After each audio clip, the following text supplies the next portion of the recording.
Maijdee housing বালুর মাঠে চলছে মাসব্যাপী শিল্প ও বাণিজ্য মেলা 2026। চারিদিকে উৎসবের আমেজ, হাজারো মানুষের ভিড়, কিন্তু এই উৎসবের ঠিক উল্টো পিঠেই আটকে আছে মুমূর্ষু রোগীর জীবন। মাইজদির অন্যতম ব্যস্ত এই সড়কটি এখন যেন এক মরণ ফাঁদ। একদিকে মেলা উপলক্ষে মানুষের উপচে পড়া ভিড়, অন্যদিকে হাসপাতাল রোডের সংস্কার কাজ চলমান। সরু রাস্তায় গাড়ি যেন চলছেই না। কয়েক মিনিটের পথ পার হতে সময় লাগছে ঘন্টার পর ঘন্টা। সবচেয়ে করুণ দশা রোগীদের। এটি নোয়াখালীর প্রধান হাসপাতাল জোন। প্রসব বেদনা নিয়ে আসা মা কিংবা জরুরি হার্ট অ্যাটাকের রোগী সবাইকে থমকে থাকতে হচ্ছে এই নরক যন্ত্রণায়। যানজটে আটকে থেকে রোগীর অবস্থা আরও সংকটাপন্ন হয়ে পড়ছে।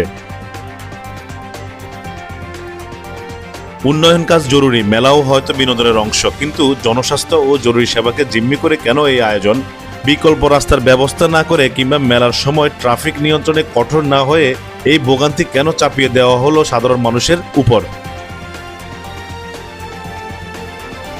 আমরা উৎসব চাই, তবে মৃত্যু ঝুঁকি নিয়ে নয়। দ্রুত সময়ের মধ্যে হাসপাতাল রোডের শৃঙ্খলা নিশ্চিত করতে সংশ্লিষ্ট কর্তৃপক্ষের হস্তক্ষেপ কামনা করছি। মেলা হোক আনন্দের, আতঙ্কের নয়।